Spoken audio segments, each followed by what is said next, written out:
Pirmais kājas atceramies, ja? Puslīdz ir tie 90 grādi. Otrais, mēs nedaudz sagāzīsimies uz priekšu. Cik daudz? To mēs šoreiz neņemsim, jo ir dažādi kaujai un šautvē tās ir dažādas lietas, ja? Tur ir bišķi atšķirības. Tāpēc tad esam stāvus, ieplecojuši un nedaudz ikā uz priekšu.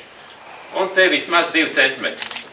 Ierocis, kas šauj, viņš nāk lido apakaļ. Ir daži ļoti mīli pielikt aci klāt gandrīz. Ja, pie šitās daļas. Ja ir mazāk, zila acis uzreiz ir. Pareizi, turam. Normāli, labi. Šaušanas stāvus sēdus.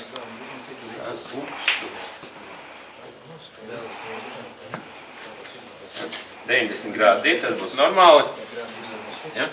Atkal pagriezot visu tā, lai viņi pārējie redz. Lieta, kuru mēs uzmanam, kur liekam elkoni. Nevar likt uz brodības. Vai nu tur vai tur, ja? Atkarībā no jūsu auguma, karāks droši liks pāri. Tas ir 90 grādi. Ok.